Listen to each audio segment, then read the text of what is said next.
Ali, talk me through the new signings. Well, obviously it was very evident to most people last year that we were, I think, certainly short in certain areas within the park. I think within the team, the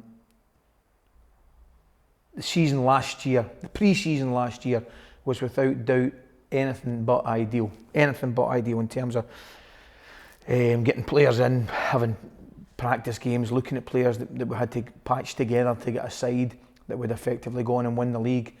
It wasn't anything like ideal. That goes without saying. So they did the job really, really well, but it has been evident to us all that we'd have to make changes. Again, it's not ideal because we had to bring in 3 transfers, but I'm very, very hopeful we're in a better place again at the start of this season than certainly we were last year. But why all these players coming in and no central defenders?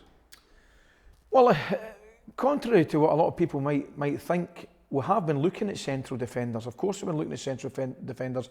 I said throughout the season, and I said at the end of last season, it was an area that we need to strengthen. But you have to a lot of people have to realise we still had 2 central defenders that up until 48 hours ago I thought were coming back to the club. With Carlos Bocanegra coming back and Doreen Goyen coming back. So they're 2 international. Yeah, but you couldn't have afforded them, surely, at this stage. But that's, of course we could afford them because they've got contracts. And if they choose to honour that contract, there's nothing we can do about it. So the fact of the matter is, until 48 hours ago, those 2 central defenders were coming back to the club. So it would have been, crazy of me to go out and strengthen in the central defensive position if all of a sudden you're getting 2 international central defenders coming back. That said, there was always the chance, and as has been proven, that they weren't going to come back, and they haven't come back now. So we will continue the work which we have been doing in terms of looking at central defenders for the season. But them not coming back surely frees up some money, doesn't it? I would hope so. The 2 lads were by far and away massively the biggest earners at the club because they chose rather to chip over, out of the contract when the club was brought over by Charles's consortium. So therefore, they were still on the previous contract, which is common knowledge was a vast more amount of money than the players are on now, the ones that we're signing. So, that said, it's a big, I would hope, obviously I'm not the money man, but it's a big plus in terms of the 2 players are now off the budget. I must say though, for not being the money man, you seem to be spending a lot of it. I mean, the reason I'm asking that is that to my knowledge, I haven't spent a penny actually this year, certainly. Wages. And I certainly didn't spend wages. And I certainly didn't spend anything that was promised the year before. Yeah, but these players are not going to play for nothing, are they? But the reason I'm bringing that up is that some people would look, and I would be one of them, say, wait a minute, for where we are at the moment, do we need all these players? What would your answer be to that? Of course we do, because we're a completely different club to any other club in Scotland. As everybody saw last year, when Clyde and Stirling Albion and Elgin play against Rangers, it's a completely different team to the Clyde, Elgin and Stirling Albion that will play Berwick Rangers. That isn't a criticism of any of those clubs, but it's a fact. And the managers will tell you that. They get a different reaction out of the players than when they're playing against the club that is Rangers than they do against other teams. So for that reason, we certainly need to be stronger because we're playing higher tempo games, and we'll have to have in my opinion, we have to have a bigger squad. The Rangers fans deserve the best players that they possibly can get and the best team that they can possibly get, and by that I mean the one that we can afford to put in the park. But wouldn't it have been more prudent, say, to have signed a few central defender, maybe even 2 in that, and then added on when required, and if required, when the transfer window opens at the turn of the year?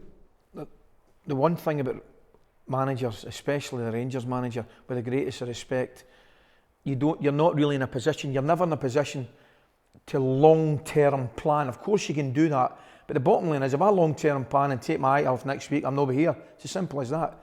So the most immediate in next couple of months is my priority. Of course the long-term future of the club is vitally important to myself and indeed all the staff and indeed the fans in the club. But as soon as I take my eye off the next 3 or 4 weeks, then you're in trouble. Now it's my job to get a team ready for the start of the season that will do the club justice. Now we know what positions we want to strengthen. right? I'm delighted with the players that we've brought on in free transfers, delighted with them. First and foremost, the really encouraging thing is they've wanted to come to the club.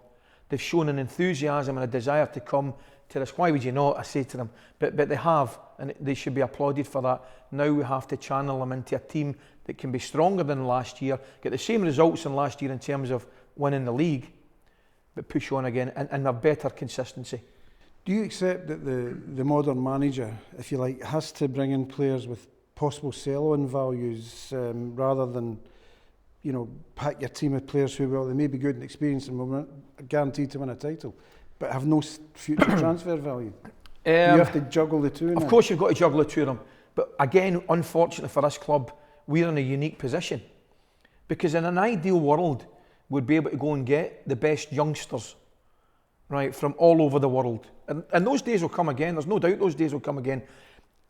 Get 3 or 4 great years out of my club and then sell them off on at the profit. That's why I've always believed we are as a club. I don't believe, there's very few clubs that can afford to spend 25 million on a player, for example, and not write it off, but expect them to get 10 back. There's Man United, there's Chelsea's, Real Madrid, possibly Barcelona. That's the clubs. We're not.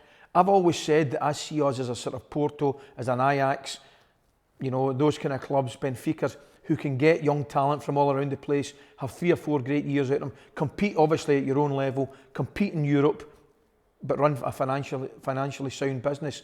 We're no different from that. But we are different because of the position we're in right now. Because with the greatest respect, we are not going to get the best youngsters in the world to come to us at the moment. Because the fact of the matter is we're in the Scottish Second Division. That is a massive, massive thing. We are only going to get players at this moment in time who are free transfers and want to come to the club because of the club itself. Because there's nobody in their right mind going to come to the club right now because of the position we're in our football. But Rangers still has that aura though, doesn't it? I mean, Rangers, course, because of the insolvency trauma, are where they are. But I mean, everybody knows that Rangers are going to go back to the top flight. So they still have that aura. That must sell to some players as well, surely. Of course it does. Oh, absolutely it does. You know, Arno Peralta, for example, who, you know, is a proven international with Honduras. We went and watched him against Panama, obviously played against the United States. He's a player, I don't have any doubt about it. He's spoken to Izagirre and, you know, over at Celtic and Claros, who's at Hibs now, and he'll have asked about the clubs because that's what players do. And he's been sold the club. He's not been sold the football team in its current position at the moment, but he obviously, hopefully, sees a long-term plan. He sees 50,000 fans turn up at Ibrox Stadium. He sees a wonderful stadium. He sees a wonderful training ground, and he wants to come on with us at one of the bottom rungs of the ladder and get back to the top. There was a fair degree, let me take you back to last season, there was a fair degree of criticism from the fans about the way Rangers played in a lot of the games.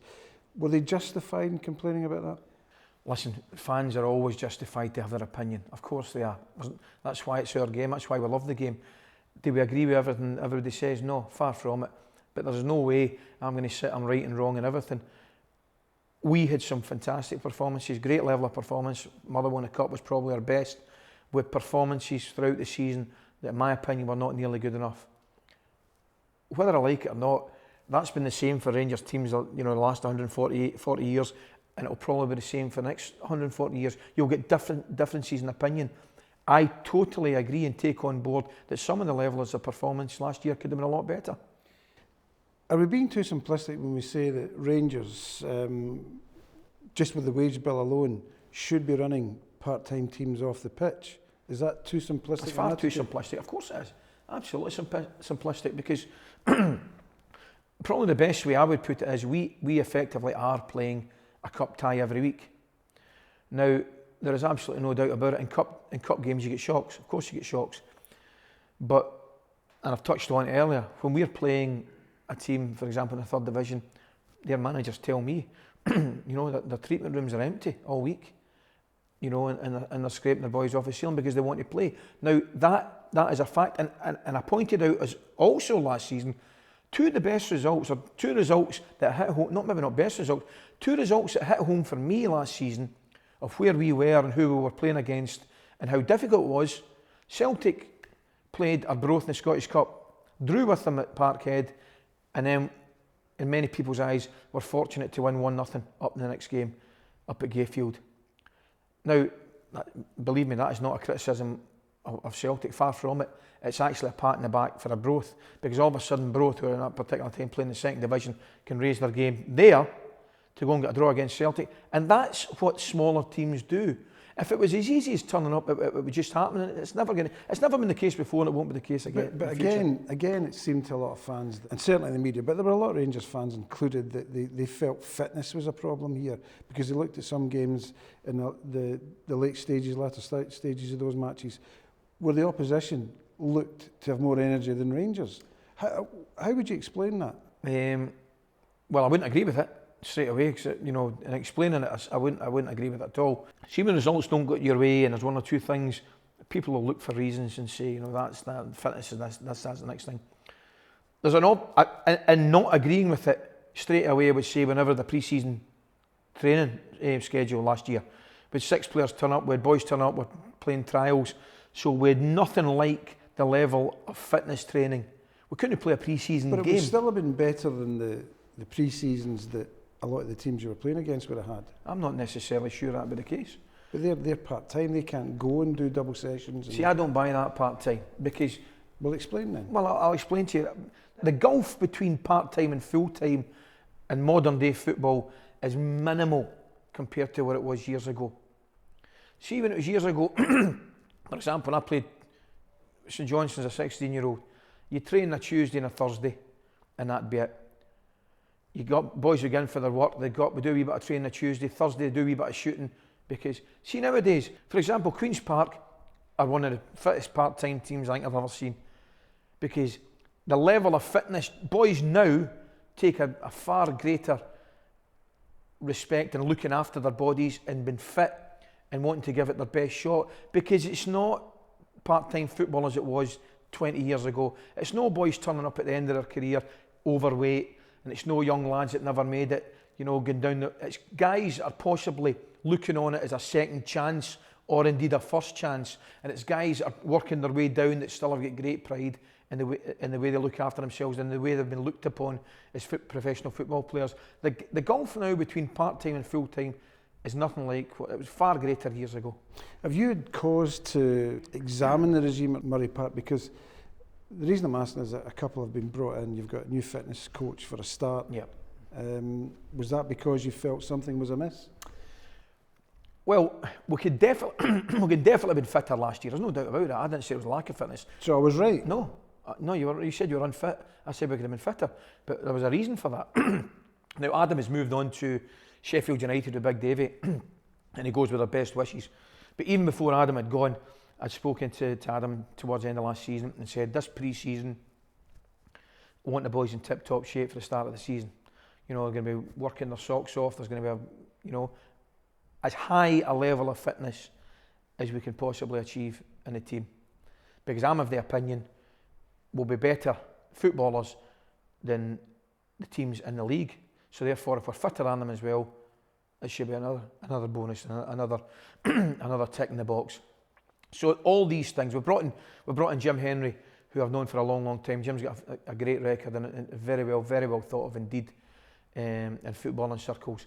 He's worked obviously with Martin Hay, he's worked at Celtic, he's worked at Aston Villa, and indeed at Sunderland as well, at a really, really good level, And I've known Jim for a long, long time. I've been very, very impressed with him. And obviously with Adam leaving, it left a gap.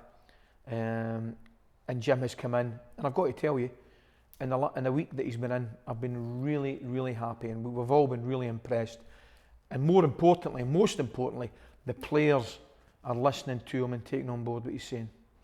There were matches last season, Ali, when the fans were almost, in fact, they weren't almost, they were berating you for not playing two strikers. You would argue, as you did at the time, I think, that you didn't have that many strikers. I didn't. But did they have a point? Should Rangers have been more positive last season? Well, listen, there's not a right and wrong in this, because we'll never know.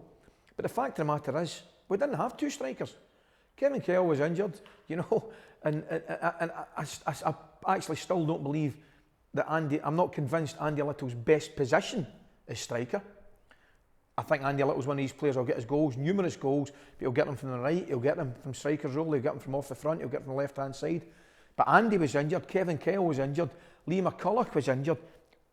Listen, I'm the one guy that would like to play strikers, being one myself. Obviously, we have to be strong at the back, goes without saying. But I do like to score goals, and I like our team to score goals. And I can understand the frustration. There was nobody more frustrated than me that I couldn't get at least 1-2 centre forwards on the park. But there was obviously reasons for it. Will Rangers be better equipped to score more goals, if you like, this season? I would be very hopeful, yeah. We could still do with more goals from the middle of the park. I'd like to see more goals from the likes of Black. Nicky Law, I think, will get goals. I'd like to see more goals from Lewis McLeod. You know, we'll get boys that will chip in, Templeton there. But I'd be very, very hopeful centre forwards and goal scorers like Daly and Clark will score. Let's talk about your football philosophy. What kind of Rangers is it you want to give these fans? Do you know something? I want to give the fans the Rangers that they were used to for 140 years. Quite simple. You know, coaches will sit and tell you they want to play this way and that way. And, you know, I've been brought up mainly with 4-4-2s, which is fine. I think, you know, you can be set in your ways, but I think there'll definitely be games and teams where you change your formation for one or two reasons. But we were always, generally speaking, a 4-4-2 team. But the Rangers, I want the fans to see again as a Rangers that were winning things. Simple. Winning things, winning leagues, qualifying for Champions League, getting to UEFA Cup finals, always in a Scottish Cup final or a League Cup final. That's the Rangers I want to give them. But is it important to do that with a certain style as well, though? Or is that not? Well, of course it's important. Absolutely. Absolutely. Listen, we need to entertain. We're in the entertainment business. I want the Rangers fans to be happy and you know, genuinely pleased with what they're seeing. But with the greatest respect, what they must see, first and foremost, is a Rangers team that can compete and win. That's the first thing they must see. What's your vision for the club? Because, I mean, the fans like to, and they're entitled, fans of any club are entitled to think, well, what's our club's vision? What's the 5-year plan? Well, a 5-year plan for us is quite simple, right? We need to be back competing in the Champions League. That's at the end of 5 years, you'd be very, very hopeful that's where our club can be. You know, and with the greatest respect to our fans who are outrageous, we will need their help again. They've been, you and I have spoke 100 times, they have been absolutely outrageous in their support for this club, but we need it again, and we'll need it continually. And with their continued support, I believe the 5-year long-term plan will be fulfilled, and that will be Rangers first and foremost in the top flight of this country's league, and at the top of that, and that will be winning leagues, you know, and winning cups and getting into the Champions League. Because you remember, you know, you look at arguably, you know, the successful periods in the club's history. You know, obviously the 9 in a row period, you had flair players, fantastic players. You had Gascoignes and Laudrups. But equally, that team that got us to the UEFA Cup final was a completely different team. It was a team, in my opinion, not made up of any Gascoignes and Laudrups. It wasn't made up of superstars. But I'll tell you what, it was a Rangers team that every Rangers fan could be proud of. That was a Scottish team going to a European final, and yet they were heavily criticised for it in the end, weren't they? Oh, absolutely, which it just goes to show, in my opinion, that, you know, the madness of it all.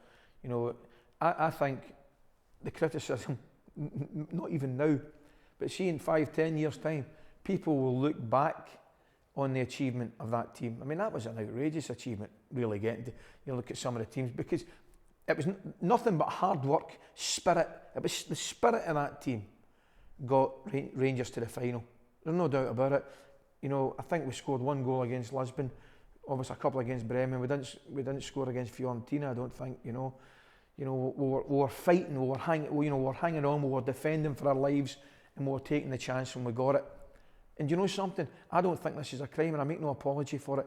That's the Rangers type of spirit that we need to get back and we need to see again. And obviously we need to see class and quality players within that. It looks as though there's going to be a real good pre-season. You've got new fitness coach, so that should be much improved as well. You've got new players in, so what Rangers fans can expect probably a better standard of football. I would hope so. But is it realistic for them to expect that possibly a cup could be won this term. Listen, we go in to win every competition we're in, right? I'm of the opinion we're far better placed this year to go in and challenge even the cups. Of course I do. With our best performance against Motherwell, no doubt about that. Inverness, I feel we lost our way in the second half. I thought the first goal was important. Dundee United wasn't great at all. But I do believe, like every other Scottish club out with Celtic, we should be hoping for a good cup run and cup success. That's where we should be. You know, look at the cups last year, St. winning it and things like Hearts the year before when the Scottish. That's where we are at the moment, I think. You know, we're not in a position to say we're going to win this, we're going to win that. I think we're in a position to have far greater hopes and desires to do better in the cup competition. It's been said many times. I mean, you've addressed it yourself in this interview, but the fans have been amazing again. And I think they're sitting about almost 29,000 in renewals, and the public sale starts I think the week beginning July 8th. Do you think that number of 38,000 last season can be surpassed? Do you know something? I don't care, and I'll tell you why. Because as soon as I say I think it can be surpassed, somebody will look on it as a disappointment if it doesn't get surpassed, and that's why I won't say it. The fact we're sitting here having a discussion and we've got nearly 29,000 season tickets sold, you know, is absolutely phenomenal. Because I believe, you know, unlike previous years, they had to go online and do it themselves. I did it myself with my own 4 season tickets. Instead of it being an automatic renewal, they've got to do a little bit more work with it. I don't know the complete ins and outs, but the fact that we're having this discussion and we've got 29,000, just about 29,000 speaks absolutely volumes for the fans. Wherever we go from here again is absolutely fantastic. I won't sit here and say we can beat it, because you know what the media are like. Somebody will turn it and say they're disappointed because they never beat 38,000 season tickets we had last year, and we've got 29 at the moment. Let's just enjoy it, congratulate the fans, and ask them to come out and get the numbers up again. Yeah, they did a bit last season. They're doing it again. Is it time for everybody else at this club now to give them a bit more, and include the board of directors in that as well, because one of the things that this club does need is a period of stability now, where we just play football, win games. Of course it is. Listen, the club has been in the back pages and the front pages for the last 2 years now. Right? I, for one, would just quite like to see us in the back pages. You know, we've had 2 years of it for one reason and another. You know, with previous owners, there has been boardroom fighting. For the last 2 years, we've done everything that Rangers have never done before. You know, and there is no doubt about it. You know, the club has suffered.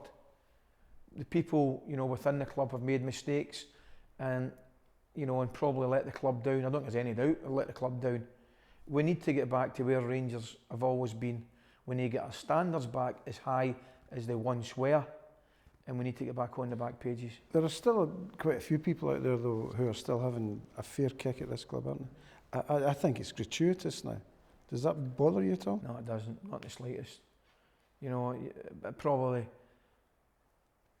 if anything, motivates me even more. You know, it motivates me even more to do well, because we're always going to get it. We're always going to get it. In fact, to be quite honest with you know, before you started your new job, I think you did it yourself. I think you actually came out and said, you know, when the club was going through the possibility of the CVA and the liquidation, you know, you did say if we're going to get liquidated, then the club would lose. No, you did say the club would lose its history. You know, which, you know, annoyed. Is this you just even in the score now because you didn't get a smooth interview? No, I just thought I'd give you a little bit back. Well, you're quite right. You're quite right. I was going to suggest that we turn this off and just end it, but you're absolutely quite right. Yes, like many others, I did write that. But then when you look at it and you start to examine it, and you speak to corporate lawyers and legal experts and all that, you realise that you've made a mistake. But unlike most of the others, they still won't admit that mistake. And I'm quite happy to say I made that mistake. Yes, absolutely fine. But I don't know whether it's arrogance of other people that won't allow them to do that. But it's a little bit. It's naughtiness as well. It is. But the thing is, they're being assisted. Now you've started it. Let me just say this: they're being assisted by people who claim to be Rangers fans.